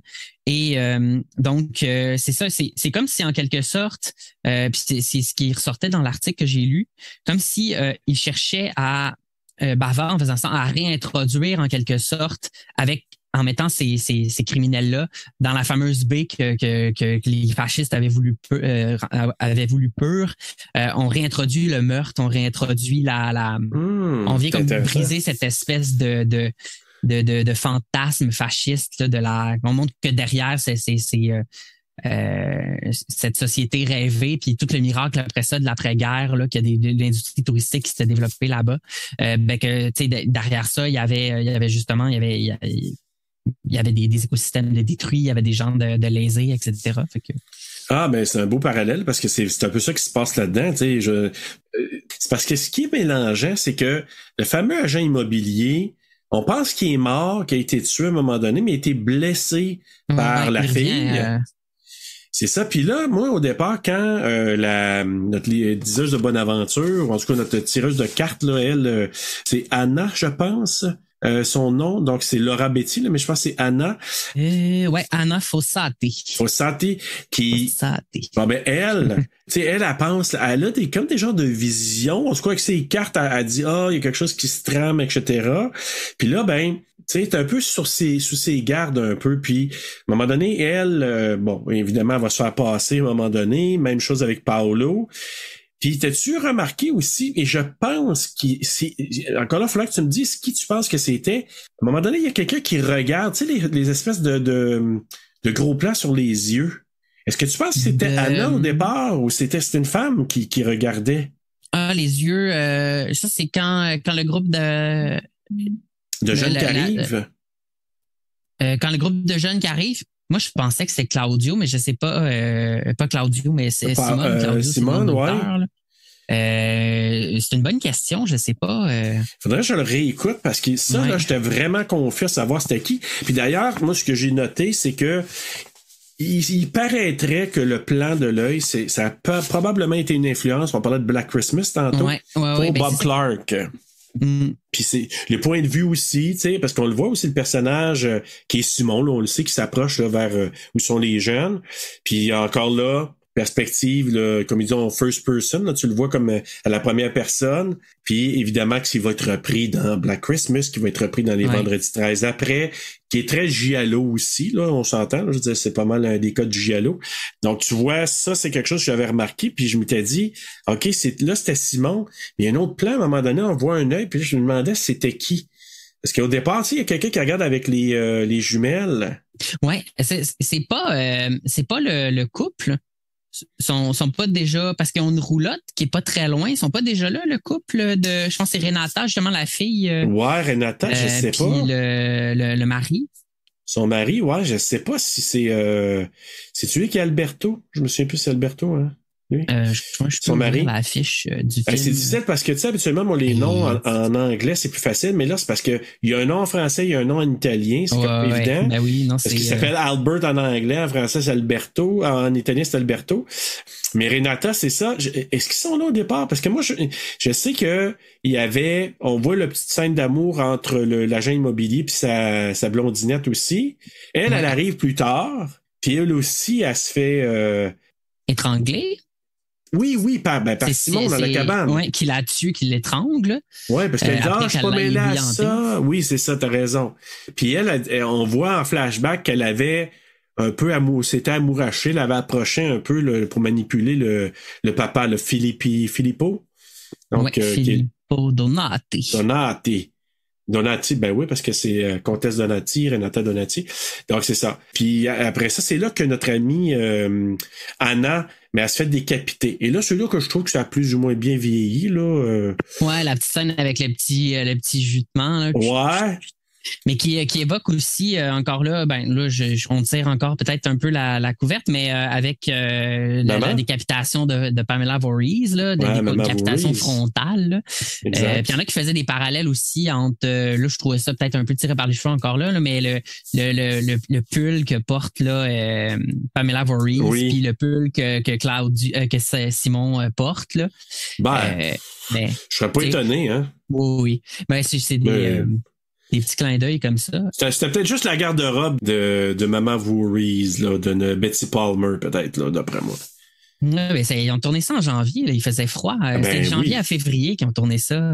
D'ailleurs, c'est ça, on n'a pas beaucoup parlé de la scène avec le groupe de jeunes qui arrivent et qui vont à l'hôtel, mais il y en a, c'est ça, un des personnages qui est Denise. Ou Louise ou Brunilde en version italienne. Oui, exact. C'est ça, elle. Puis ça, c'est la scène un petit peu. Là, je pense à Bruno, c'était la scène où il va se couvrir les yeux. Là. Il fait souvent des blagues à TSLP où Bruno il est comme il y a pas de Penisso del Giorno dans le film malheureusement. Là. Mais c'est ça, c'est la scène un peu. Moi, je la voyais un peu comme une espèce de scène parce que tout le monde est comme. Ils sont tous en train de se battre pour posséder ce fameux lac-là. Ouais. Mais elle a fait, c'est la seule qui va comme vraiment en profiter de la baie finalement. Ouais. Là, à part peut-être Simon qui pêche, puis l'entomologiste qui explore les insectes. Mais elle va vraiment, elle va se baigner. Puis là, c'est la petite scène male gaze, là, on se rince l'œil avec l'actrice. qui s'en va se baigner, puis qui découvre justement le corps du père. Puis tu vois que Simon, il cache ça à un moment donné aussi, quand la fille vient, puis là, moi, j'ai comme pas compris qu'elle a pas fait de lien, parce que lui, il était comme bien calme. Tu sais, quand il enlève l'espèce de couverture par-dessus le corps, puis elle voit que c'est son père, elle, Renata, ben là, probablement qu'elle a dû avoir ses doutes, puis même lui, moi, j'aurais réagi en disant, hey, qu'est-ce que tu fais que le corps... tu sais, lui-même, il a comme pas réagi. En tout cas, ça, j'avais trouvé que c'était comme un peu ordinaire. Mais sinon, en général, je trouvais que les acteurs ont fait une bonne job. Si on va aller rapidement, ben c'est ça, le couple, finalement, eux, ils s'organisent, ils éliminent presque tout le monde. Il y a juste une petite scène vers la fin que on sait pas trop, là, est-ce que c'est Alberto qui reste vivant ou c'est comment il s'appelle? C'est Frank Ventura. Frank Ventura. Tu sais, ils se battent un moment donné, puis on n'est pas sûr, puis tu sais, à la fin, là, puis c'est non, c'est pas l'agent immobilier. L'agent immobilier, il se fait tu passer. C'est Simon qui le tue avec il lui enfonce je pense une lance, quelque chose dans le torse Attends, non. Non, c'est l'inverse. C'est l'inverse. Simon se fait prendre. C'est le père. Tu sais, ils se battent, là, un moment donné, par terre, puis là, il y a quelqu'un qui se fait poignarder, on sait pas. Il se relève, puis là, Renata s'aperçoit que c'est son mari, là, qui est resté vivant. Puis, à la fin, il reste Simon. Simon, il venait de tuer, justement, la blondinette de l'agent immobilier. Il sort de là. Puis là, c'est là qu'il se fait empaler là, avec la lance par le mari de Renata. Alberto, c'est ça. Alberto. Ouais. Puis là, il parlait beaucoup de cette mort-là parce que il y a une musique qui joue pendant ce temps-là. Puis très angélique. Puis là, tu sais, lui, il meurt tranquillement, là, empalé. La musique dans son ensemble est quand même assez... il y a des percussions qui sont assez soutenues là, pour donner un rythme, notamment dans les scènes de meurtre. Mais sinon, il y a une petite musique quand même assez lyrique, assez sirupeuse, là, qui est pas, je dis pas sirupeuse dans le sens de quétaine, là, c'est une belle musique, mais qui contraste avec la violence finalement des scènes qui sont extrêmement... puis c'est ça, c'est... Là, dans tout ce qu'on dit, ça peut avoir l'air confus parce que c'est un peu tout le monde qui tue tout le monde. Puis au final, ça devient pas si important que ça parce qu'on sent que le propos de l'auteur, c'est davantage de nous montrer cette espèce de... Les personnages sont un peu interchangeables. C'est tous des gens qui veulent finalement prendre possession de cette baie-là. Puis dans l'article justement que je parlais tout à l'heure, lui, l'auteur émettait une analyse vraiment intéressante. C'est-à-dire que pour lui, le personnage, si tu veux, auquel le spectateur était amené à s'identifier, parce que normalement, dans un giallo, tu sais, t'as comme un personnage de détective amateur qui va être témoin d'un crime, puis là, il va décider de le résoudre, puis c'est à lui que le spectateur va s'identifier. Puis là, tu sais, tout le monde meurt, tout le monde s'entretue, finalement, il y a pas de détective. Tout le monde est un peu détective, tout le monde est un peu tueur. Et lui, tu sais, il va dire que finalement, c'est à la baie que le spectateur est amené comme à s'identifier. Puis là, c'est intéressant parce que, comme tout lui, il va vraiment, il accroche beaucoup sur, je sais pas si, tu sais, la première scène du film, c'est que tu vois une mouche, finalement, qui meurt, puis, on a, c'est le point de vue de la mouche, en fait, qu'on a au début. Puis la mouche, elle fait partie, en quelque sorte, de cette baie-là. Fait que lui, tu sais, avance le fait que finalement on cherche à s'identifier à la baie. Puis c'est la baie qui triomphe, si tu veux, à la fin, bon, à part les deux petits enfants, parce que ça se termine avec finalement, c'est là le comble du cynisme. Là. Moi, quand j'ai vu ça la première fois, tu sais, les deux, finalement, le couple de Renata Donati et Alberto, donc la fille du comte et de la comtesse, et Alberto, qui est son conjoint, ben là, ils sont contents. Ils ont finalement réussi, ils ont brûlé les dernières volontés de la comtesse, puis là, ils vont hériter. Et là, qu'est-ce qui arrive? Leurs deux petits-enfants les tirent avec des carabines. C'est tout innocent. C'est un jeu pour eux. Oui, c'est ça. Nos parents font semblant d'être... regarde s'ils jouent bien. Ils sont bons à faire les morts. Ben oui, ils s'en vont jouer à la baie en plus. Ils s'en vont jouer dans la baie. Fait que, mais c'est ça, ce qui est intéressant dans l'article, puis ça a amené à voir le film différemment parce que justement, il y a beaucoup de critiques qui portaient là-dessus sur la confusion, le fait que tout le monde tue tout le monde, on sait pas trop comment se retrouver dans l'intrigue, puis oui, on peut le prendre comme ça, mais on peut le prendre aussi comme le fait que dans le fond, c'est pas si important que ça, qui tue qui est qui, puis que au final, ce qui s'exprimerait, puis c'est là je parlais comme au début de l'idée d'un spectacle de la soustraction. En fait, ce que lui avance dans son article, c'est que dans les sais, souvent dans les slashers, on parle de body count, tu sais, de le fait que les meurtres vont s'additionner. Mais lui, il dit que ce qui se produit dans les slashers, puis dans celui-là en particulier, c'est peut-être pas tant une addition de corps qu'une soustraction de corps. Donc, on va partir avec un certain nombre de personnages, puis là, on va passer de là, au début, il y a 13 personnages. Ben, il y a 13 personnages. Il y a plus que 13 personnages parce qu'il y a les petits-enfants, là. Mais, puis la mouche, si on la compte comme une demi, comme dans Student Bodies. Mais, que là, c'est ça, on passe de les corps s'empilent, puis la baie se dépeuple. Puis il y a comme cette espèce de désir que lui là, il rentre un peu dans la psychanalyse, mais grosso modo, ça serait la pulsion de mort, en fait, comme le désir en quelque sorte qu'on aurait à vouloir nous-mêmes se fondre dans cette baie-là, d'un espèce de retour à une forme de vie presque inorganique, là, mais l'idée que le spectateur aurait comme le désir de se fondre dans cette fameuse baie-là, puis que cette dernière retrouve sa quiétude.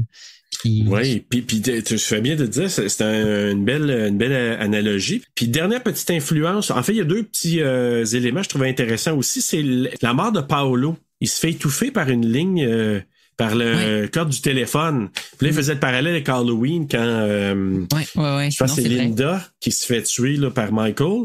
Donc, petite référence à ça. Et celle qui joue Anna, notre tireuse de cartes de tarot, Laura Betti. Ben, Laura Betti, il en parlait, puis peut-être tu l'as entendu aussi, c'est elle qui faisait la voix du démon dans la version italienne de l'Exorcisme. L'Exorciste. Oui, ben c'est ça dans la fameuse les commentaires audio là que c'était mentionné, je pense. Quand ils ont nommé ça, je dis oh boy, ok, fait que ça a dû être quelqu'un peut-être qu'en Italie, elle a été très très très populaire cette dame là, mais c'est en tout cas, c'est elle qui faisait la voix du démon dans la version italienne de l'Exorciste, fait que je trouvais que c'était un petit fun fact intéressant.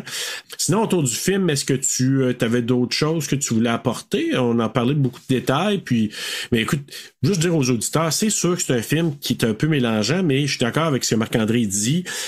L'important, c'est de regarder au-delà du kill count, puis au-delà de tout le côté un petit peu bizarroïde et aussi mélangeant, c'est de voir aussi, bon, toute l'influence que ça a amené ce film-là, puis qui quand même est assez intéressant parce qu'il y a du mystère, puis aussi la fin, comment que ça finit.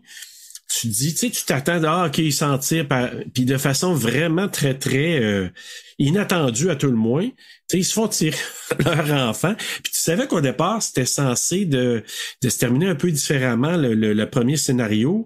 Même qui disait, tu te souviens-tu exactement? Je sais que les jeunes les tiraient encore là, mais c'était pas, ils disaient pas la même chose non plus à la fin. Tu sais, au lieu de dire, ils jouent bien les morts, ils disaient, ils l'ont mérité. Il y a comme pas l'innocence que les enfants pensent qu'ils font juste jouer avec des fusils jouets, mettons, ou qu'ils ont pas...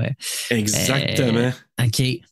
Mais c'est ça, je pense que si on prend le film comme un giallo avec les codes classiques du giallo, ben peut-être que le spectateur va être déçu parce qu'il va trouver que, puis c'est ce qui revenait dans des critiques que j'avais lues, que c'est un peu justement c'est une espèce de fouillis au niveau des personnages. Puis je pense que tu sais on le montrait aussi en essayant de résumer comme parce qu'il y a tellement d'événements, il y a tellement de choses qui se passent, mais au final tu sais, c'est un projet qui est né du désir de Bava, en quelque sorte, ben, en tout cas du producteur, de concurrencer le nouveau giallo à la Argento, qui faisait vraiment un carton avec l'oiseau au plumage de cristal puis le chat à 9 queues, et de repenser en quelque sorte les codes du giallo puis de jouer avec.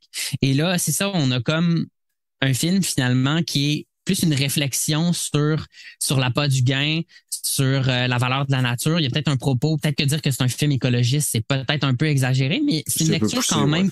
C'est une lecture qu'on peut quand même faire un peu dans la mesure où de toute cette ou une réflexion un peu pessimiste sur la nature humaine, sur ce que les hommes pourraient être, mais qui est là. La poids du gain. C'est ça. Puis le message de écoute, la baie est peut-être mieux comme ça, sans toute cette gang-là qui vient déranger. Puis qu'il y a des dommages collatéraux, parce que pour moi, Paolo puis sa conjointe semblait être un couple qui était très respectueux de l'abbé, qui était même s'ils courent après les mouches puis qu'ils ont dit qu'ils l'ont tué puis que bon, il y avait pas d'affaire à faire ça, mais tu sais, lui aussi une scène. Est-ce que tu te souviens la scène où il y a l'espèce de scarabée qui s'est fait mettre un clou là? Ouais. Fait que Bava, il l'a regretté, il dit tu sais, je me souviens, là, il en parlait de ça, je l'ai regretté, j'ai de la misère à dormir, puis d'avoir fait ça à la bébite, puis tout ça, puis mais il disait probablement qu'il était même pas mort, là, pareil, mais tu sais, c'est un propos qui était quand même assez fort en disant, tu sais, t'as pas d'affaire à faire ça aux insectes ou tout autre être vivant, mais ils sont pas si nuisibles que ça, tandis que le monde qui viennent s'abaisser pour faire n'importe quoi, parce que les jeunes comme des dépravés, on s'en débarrasse, puis c'est pas plus grave que ça. Mais tu sais, quel hécatombe. Moi, je t'ai rendu à un moment donné, la première fois que je l'ai vu, je dis, OK, là, il va-tu avoir quelqu'un d'autre qui va arriver? Tu sais, c'est quand même assez surprenant parce que tu sais, les codes, tu le dis, ne sont pas les mêmes. Parce qu'au départ, tu sais, dans les JLO conventionnels, t'as cette fameuse personne-là qui est dessus du début à la fin. Tandis que là, la personne se fait éliminer par une autre personne. C'est comme un jeu de domino, justement. Ouais. Ben, c'est ça, une réaction en chaîne, là, comme dit le titre. Mais c'est ça. Puis, tu sais, aussi, il y a un aspect important, je pense, on dit souvent que le cinéma italien, tu sais, c'est un cinéma qui est peut-être un petit peu plus reconnu pour l'esthétique que pour, des fois, la profondeur des scénarios. Puis celui-ci, peut-être qu'effectivement, il peut avoir l'air, après ma barre, un petit peu léger comme scénario ou mal ficelé, mais au final, non seulement c'est un film qui est fort sur le plan esthétique, mais quand on fait une lecture peut-être un petit peu plus, justement, en tenant compte de cet aspect-là, de cette réflexion-là sur la condition humaine, sur la nature humaine, ou en tout cas la nature d'un humain qui serait dénaturé par le capitalisme ou par le système dans lequel on vit, on arrive avec un autre propos qui est tout aussi intéressant, là. Très d'accord avec toi, puis il faut le voir comme ça, le film, parce que t'as raison, il y a une valeur historique, mais il y a quand même une valeur en soi. Moi, tu sais, à part d'avoir été confus la première fois, puis comprendre mieux la deuxième, je trouvais que c'était un film, pour moi, que je trouvais très intéressant. Je regardais le film, pour moi, j'étais là, OK, je reste accroché. Tu sais, t'as le sentiment de vouloir continuer de découvrir Donc, pour moi, il y a quand même une valeur. Puis là, on va aller vers une note. Moi, je t'avais demandé une note en pourcentage. Donc, je sais pas si tu vas aller avec ta note en pourcentage. Puis après ça, je vais te demander, est-ce que on achète, on loue ou on passe complètement par rapport à ce film-là? Donc, on va y aller avec la note tout de suite en pourcentage. Mais moi, tu vois, je l'ai noté sur mon Letterboxd, je l'ai noté 4 sur 5. Fait que ça donnerait 80%. Puis là, en réfléchissant, je donnerais peut-être plus 85. Je trouve que c'est un film, tu sais, c'est pas un film parfait, mais c'est pour moi, c'est autant au niveau du scénario qu'au niveau de l'esthétique, c'est un film qui a vraiment du mérite. Puis c'est ça aussi qui a eu un héritage vraiment important. Je pense que ça pourra satisfaire justement les fans, tu sais, ça, il y a des gens qui aiment les films très esthétiques avec, il y a des magnifiques vues sur la baie, des bons des bonnes scènes de meurtre aussi, là, des bons, pour ceux qui aiment avoir des films avec un beau body count sanglant, je pense qu'ils vont être servis. Absolument. Puis c'est ça, avec aussi la possibilité d'en faire une lecture au deuxième degré, d'aller plus du côté justement de la psychanalyse, plus de l'aspect écologique, de l'aspect social. Il y a tout un background derrière ce film-là qui peut être approfondi aussi, là.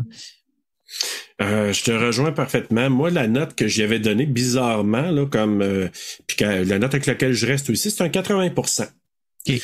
J'ai donné 80%, je reste à 80%, mais je suis tout à fait d'accord avec ton propos, là, qui peut même monter un peu plus. Par contre, j'ai donné, au niveau de l'impact qu'il y a, j'ai donné 98% sur l'impact qu'il a eu sur ce qui est venu par la suite. Parce que moi, pour moi, un film de 1971, faut aussi se remettre dans le bain du moment que ça a été fait, par les gens qui l'ont fait.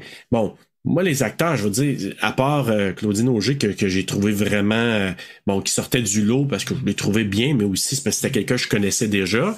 Les autres, moi, je les connaissais pas vraiment. Fait que je peux pas me prononcer là-dessus.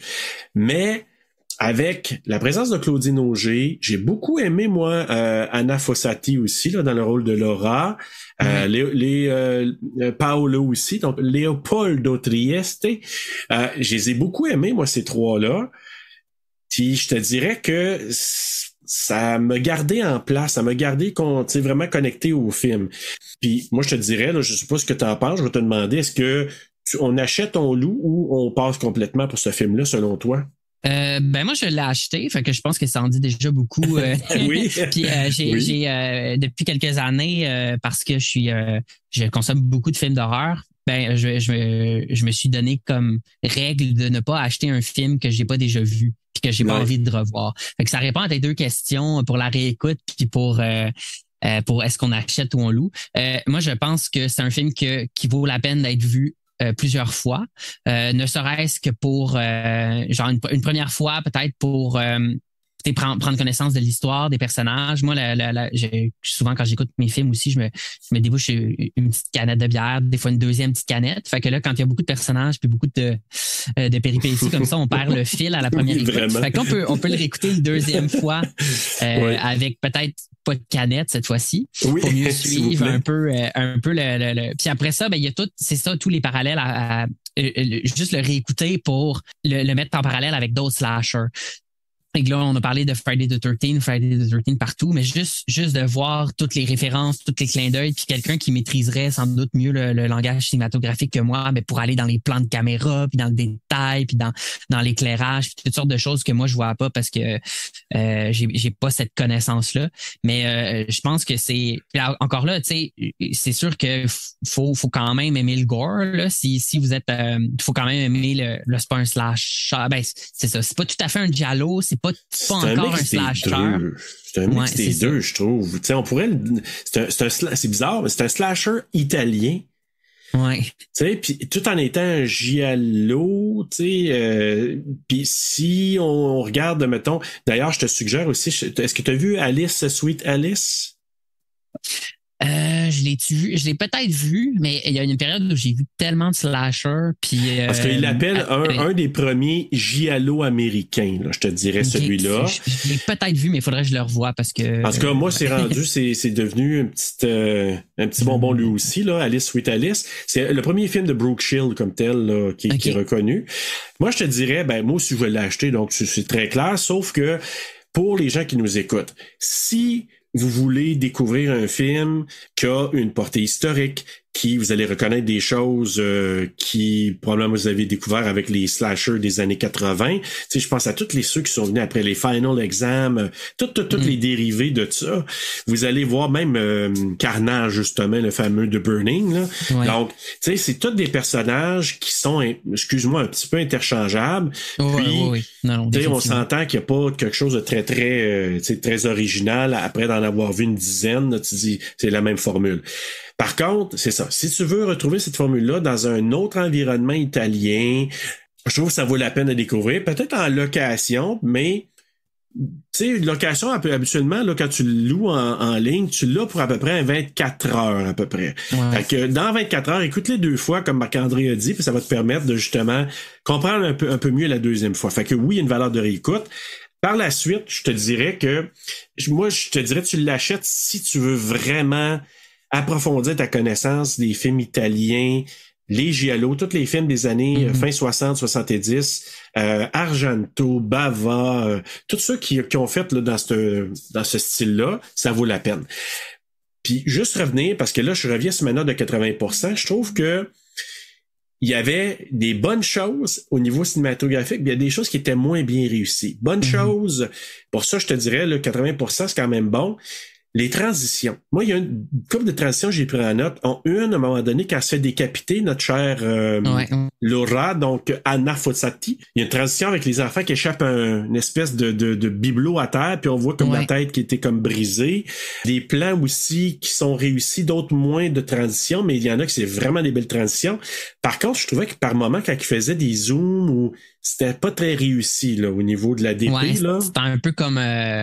pas grossier, mais un petit peu peut-être trop évident, là. Ouais. Mais il y a quelque chose d'un peu, tu sais, on le voit dans la mise en scène, dans les couleurs, il y a quelque chose d'un peu exubérant, là. C'est très, je trouve que c'est très baroque, c'est très, ça peut plaire à certains, puis ça peut déplaire à d'autres, mais c'est peut-être une des particularités un peu du cinéma italien. Tu sais, on n'est pas dans nécessairement un cinéma qui est toujours, c'est plus, en tout cas, moi, c'est plus un cinéma qui est exubérant, qui en met plein la vue, qui, en tout cas, pour les films de Bava que j'ai vus, ou pour peut-être que d'autres auront un autre avis, là, mais. Je me questionnais, est-ce que je pense que j'aimerais mieux, parce que moi, avant, quand j'ai vu celui-là, j'avais pas vu les premiers films d'Argento. Puis comme tu sais, je n'avais parlé, j'avais pas trippé sur ma dernière écoute de Suspiria. Mais là, j'ai comme, je pense que je me dis, peut-être je vais aimer mieux Bava, mais c'est quoi? J'ai vu les premiers Argento, puis j'ai vraiment aimé ça. Je me suis dit, je vais me réécouter Suspiria avec une belle version, puis peut-être que je vais apprécier davantage. Mais je te dirais que j'ai vu, moi, c'est-tu Black Sunday? Comment ça s'appelle? De Bava, là? Je l'ai pas vu, il est en noir et blanc, celui-là. Noir et blanc. Je voulais le voir. Belle cinématographie. Je trouvais que c'était très beau là, au niveau de la cinématographie. Encore plus beau que Bay of Blood. Je suis d'accord avec toi. En tout cas, je n'ai pas vu beaucoup, mais c'est, selon moi, celui qui est peut-être le plus abordable pour Bava, si vous aimez ce qu'on a parlé tantôt. Donc, je vous le recommande. Je dirais que oui, pour une location à tout le moins. Puis si vous aimez beaucoup ce genre-là, c'est un achat évident parce que pour moi, là, c'est un film, c'est un incontournable de ce genre-là.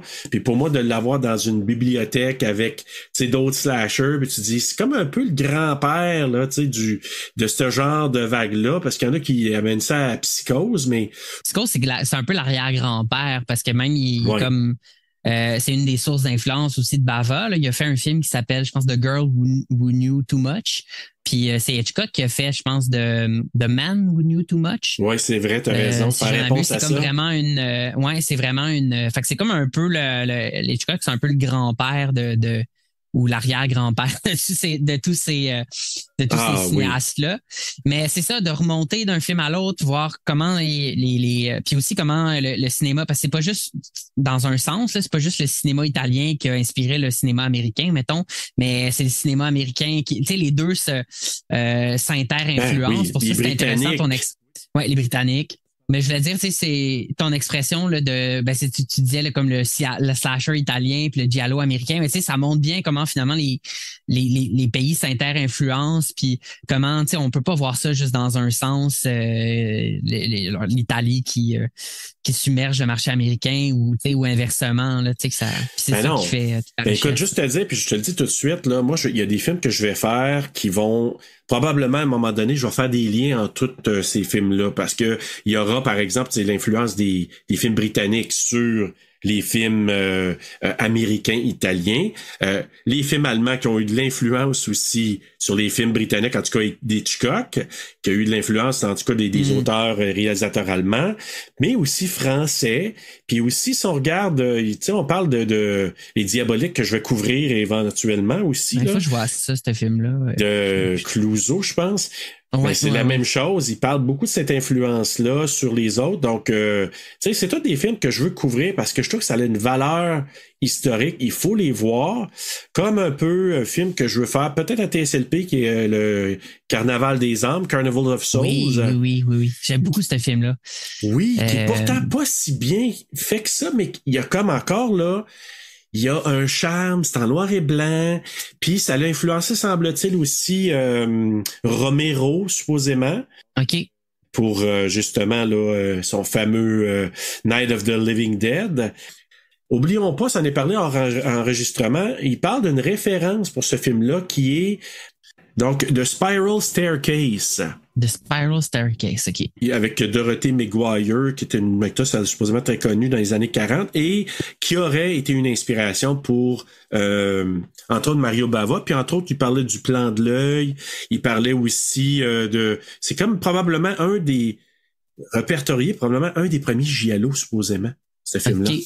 De comme avant. Puis c'est quoi? C'est un film, je pense, des années 40, c'est tout ça? Ou c'est vraiment comme ancien, oui. Là? Oui, vraiment. C'est en noir et blanc même, aussi. Donc, je pense que c'est 45, 46 dans ces années-là.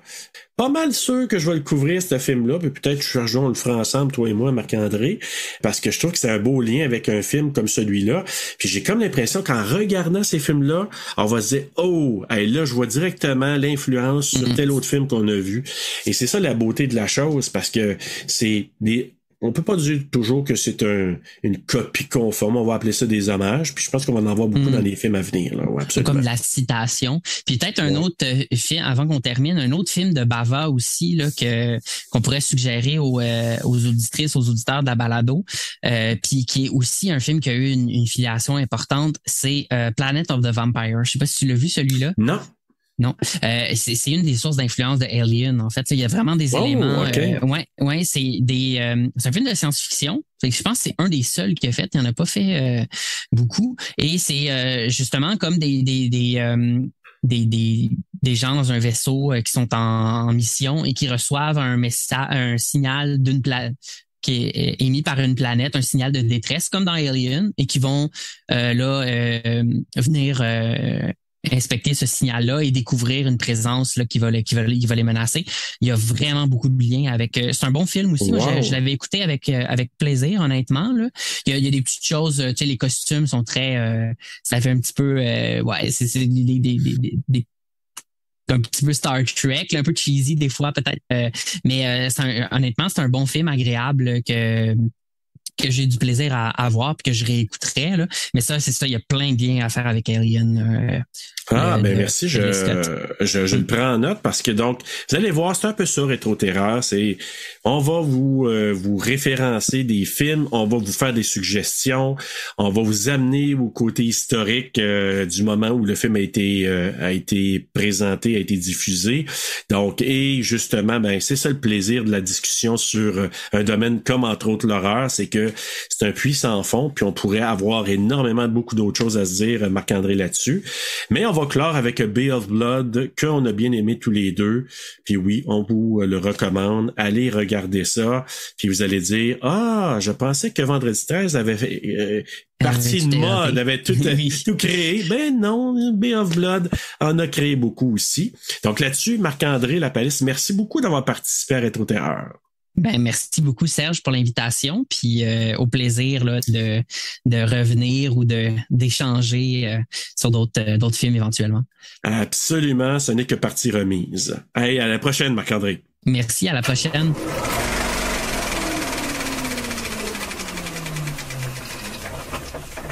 Merci beaucoup à Marc-André, ça a été très intéressant, je te réinvite, ça c'est sûr et certain. En terminant, je te recommande quelques films sortis la même année que A Bay of Blood, donc en 1971, entre autres le premier long-métrage de Steven Spielberg, Duel, qui est un très bon thriller, et deux autres films italiens de Dario Argento, donc The Bird with the Crystal Plumage, donc l'oiseau au plumage de cristal, et Four Flies on Grey Velvet, 4 mouches sur velours gris. C'est deux films qui sont sortis aussi en 1971 et que je vais couvrir bientôt à Rétro-Terreur. Derniers petits éléments qui sont un peu des faits intéressants. Le film A Bay of Blood est sorti en 71, oui, mais a été distribué en 1972 aux États-Unis par une compagnie qui s'appelle Hallmark. Et Hallmark avait sorti auparavant un film qui s'appelait Mark of the Devil, et c'était le premier film qui était classé avec la cote V pour violence. Ils ont répété la même chose à Hallmark quand c'est sorti aux États-Unis avec A Bay of Blood, en lui donnant la cote V pour violence. Par contre, ça n'a pas fonctionné avec The Motion Picture Association of America, le fameux MPAA, qui leur a dit « Tu vas m'enlever ça, on reconnaît pas cette cote-là, donc... » Ils ont ressorti le film avec un autre nom qui s'appelle à ce moment-là Twitch of the Death Nerve, et finalement, la MPAA lui a donné une cote R, donc R rating pour Restricted, et ça s'est terminé comme ça. Dernier petit fait aussi, Stelvio Cipriani, qui a fait la musique du film, a composé une musique qui s'appelle Evelyn Theme, qu'on entend à la fin du film lorsqu'un des personnages meurt. Bizarrement, il n'y a pas d'Evelyn dans ce film-là, mais la rumeur dit qu'il avait composé la musique et avait donné ce nom-là pour le film qui s'appelle The Night Evelyn Came Out of the Grave, qui s'appelle en français L'appel de la chair, sorti en 1971 et qui a un autre giallo aussi que je t'invite à regarder. Alors, je te salue et je te remercie d'écouter Rétro-Terreur. C'est un podcast ou un balado qui est en travail. Donc, au prochain épisode, tu entendras d'autres segments.